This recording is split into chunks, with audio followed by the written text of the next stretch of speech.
Il caro bollette le politiche del lavoro. Ascoltiamo in proposito il segretario nazionale della CISL, Luigi Sbarra, intervenuto al congresso provinciale del sindacato a Capaci. Ma intanto fa bene il governo a prevedere in queste ore misure finanziarie ampie per arginare il caro bollette.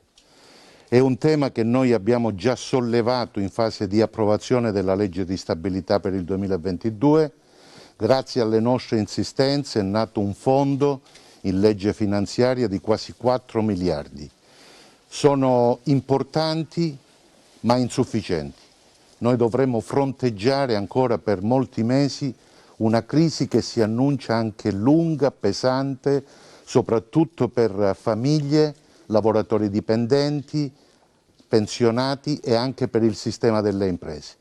Fa bene il Presidente Draghi quando afferma che la crescita è il miglior custode della stabilità, ma abbiamo necessità di misure urgenti, di provvedimenti strutturali, perché abbiamo un sistema economico in grande sofferenza per l'alto costo dell'energia, per la mancanza di materie prime e abbiamo una popolazione lavorativa e anche tantissimi anziani che stanno soffrendo incredibilmente questo aumento della bolletta energetica, di prezzi, tariffe, che sta erodendo il potere di acquisto di salari, stipendi e pensioni.